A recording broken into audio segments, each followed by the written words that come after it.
6-7 लोग अकेले को मार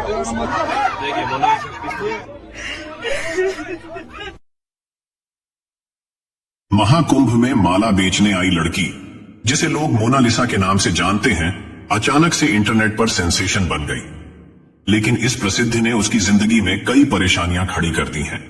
लाखों का कर्ज चुकाने के लिए महाकुंभ में माला बेचने आई इस भोली भाली लड़की की हालत अब ऐसी हो गई है कि उसे अपनी जान की रक्षा के लिए योगी सरकार से गुहार लगानी पड़ी है। महाकुंभ जैसे पवित्र आयोजन में किसी की जान को खतरा हो सकता है, यह कल्पना करना मुश्किल था, लेकिन मोनालिसा की कहानी ने इसे सच साबित कर दिया। अपनी कजरारी आंखों और मासूमियत भरे चेहरे से लाखों दिलों की धड़कन बन चुकी मोनालिसा अब इसी स्टारडम के कारण डर और धमकियों का सामना कर रही है। मोनालिसा, जो सिर्फ माला बेचने के लिए महाकुंभ आई थी, इंटरनेट पर वायरल होने के बाद आम जिंदगी जीने में मुश्किलें महसूस कर रही है। लोग उसे हर जगह घेर लेते हैं, फोटो और वीडियो बनाने लगते हैं। उसकी यह लोकप्रियता उसके लिए खुशी नहीं बल्कि परेशानी बन गई है। वायरल होने के शुरुआती दिनों में यह ध्यान आकर्षण उसे अच्छा लगा, लेकिन धीरे धीरे यह बोझिल और डरावना साबित हुआ। लोगों की भीड़ ने न सिर्फ उसके काम को प्रभावित किया बल्कि उसकी सुरक्षा को भी खतरे में डाल दिया। पत्रकारों और यूट्यूबर्स ने उसे चैन से जीने नहीं दिया। हर वक्त उसे घेर लिया जाता और वीडियो बनाए जाते। मोनालिसा ने बताया कि वायरल होने के बाद से माला की बिक्री में गिरावट आई है। लोग माला खरीदने के बजाय सिर्फ वीडियो बनाने आते हैं। एक दिन तो पत्रकारों और यूट्यूबर्स की भीड़ ने उसे घेर लिया, जिससे वह पूरा दिन एक भी माला नहीं बेच पाई। स्थिति तब और गंभीर हो गई जब मोनालिसा के भाई ने वीडियो बनाने वालों को रोकने की कोशिश की। इसके बाद उन पर हमला कर दिया गया। 9 लोगों ने मिलकर उनके भाई की पिटाई की, जिसमें मोनालिसा भी घायल हो गई। रोते हुए मोनालिसा ने मीडिया के सामने अपनी पीड़ा व्यक्त की और मुख्यमंत्री योगी आदित्यनाथ से मदद की अपील की। उसने बताया कि उसके परिवार ने कर्ज लेकर महाकुंभ मेले में सामान खरीदा था, लेकिन अब धमकियों और उत्पीड़न के कारण वह बेच नहीं पा रही है। अब हालत ऐसी हो गई है कि उसे महाकुंभ छोड़ने का विचार करना पड़ रहा है। परिवार की सुरक्षा और आर्थिक संकट ने मोनालिसा को बुरी तरह झकझोर कर रख दिया है। एक गरीब परिवार की लड़की जो अपने और अपने परिवार का पेट पालने के लिए महाकुंभ जैसे धार्मिक स्थल पर संघर्ष कर रही थी, आज सोशल मीडिया पर चर्चा का विषय बन गई है। यह घटना दिखाती है कि साधारण लोग भी किस तरह सोशल मीडिया के जरिए रातों रात प्रसिद्ध हो सकते हैं। मोनालिसा की कजरारी आंखें और उसकी मासूम मुस्कान ने उसे खास बना दिया है। कई मीम्स और पोस्ट्स में उसे भारत की पारंपरिक सुंदरता का प्रतीक बताया जा रहा है। इस घटना ने साबित किया कि असली खूबसूरती महंगे कपड़ों और मेकअप में नहीं बल्कि सादगी और आत्मिक पवित्रता में है। मोनालिसा की सादगी, उसका रुद्राक्ष की माला बेचने का काम और उसकी पारंपरिक वेशभूषा भारतीय संस्कृति की गहराई को दर्शाते हैं। उसने यह साबित कर दिया कि अगर आपके पास सच्चाई और सादगी है तो आप किसी भी परिस्थिति में खास बन सकते हैं। जैसे ही मोनालिसा ने मुख्यमंत्री योगी आदित्यनाथ से मदद मांगी, उन्होंने तुरंत महाकुंभ का दौरा किया और सुरक्षा व्यवस्था की समीक्षा की। मुख्यमंत्री ने इस मामले को गंभीरता से लेते हुए महाकुंभ में बढ़ते खतरे का संज्ञान लिया और हवाई सर्वेक्षण किया। उन्होंने यह स्पष्ट आदेश दिया कि जो भी किसी श्रद्धालु या बेटी को परेशान करेगा, उसके खिलाफ सख्त कार्रवाई की जाएगी। महाकुंभ में हर साल लाखों श्रद्धालु स्नान के लिए आते हैं।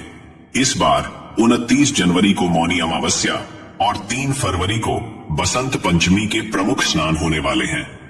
मुख्यमंत्री ने यह सुनिश्चित किया कि सभी श्रद्धालु सुरक्षित रहें और कोई भी असामाजिक तत्व महाकुंभ की पवित्रता को प्रभावित न कर सके।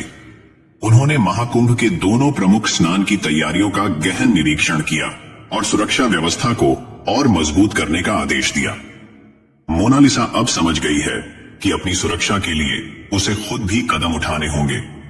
सवाल यह है कि क्या वह महाकुंभ छोड़कर चली जाएगी या यहां से निकलने के बाद भी अपने परिवार की मदद करने की कोशिश करेगी।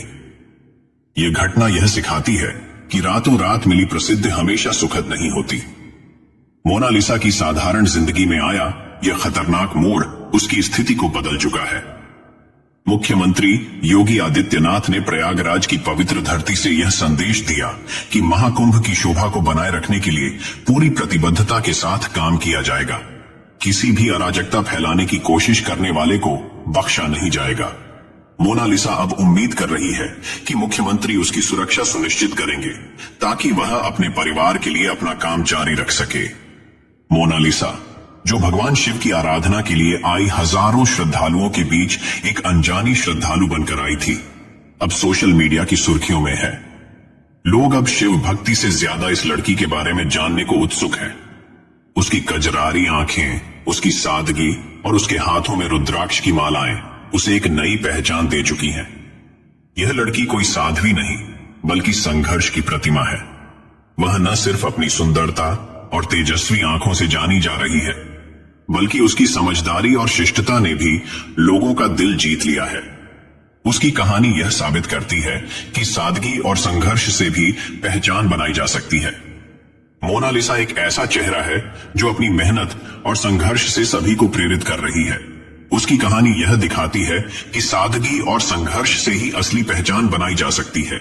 लेकिन सवाल यह है कि क्या यह उचित है कि एक धार्मिक स्थल जहां करोड़ों लोग देश विदेश से आस्था की डुबकी लगाने आते हैं, वहां एक साधारण लड़की को केंद्र में रखकर सोशल मीडिया पर वायरल कर दिया जाए।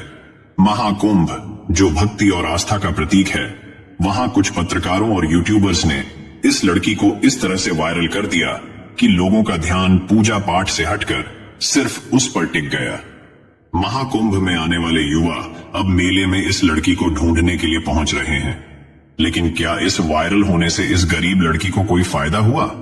इसका जवाब है नहीं, बल्कि यह प्रसिद्धि उसके लिए एक बड़ी समस्या बन गई है। क्या महाकुंभ जैसे पवित्र स्थल पर इस तरह की घटनाएं होनी चाहिए? यह एक ऐसा सवाल है जो हर किसी को सोचना चाहिए।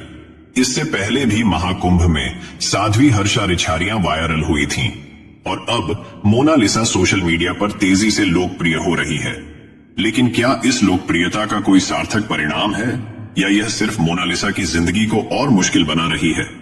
क्या मुख्यमंत्री योगी आदित्यनाथ मोनालिसा की मदद करेंगे?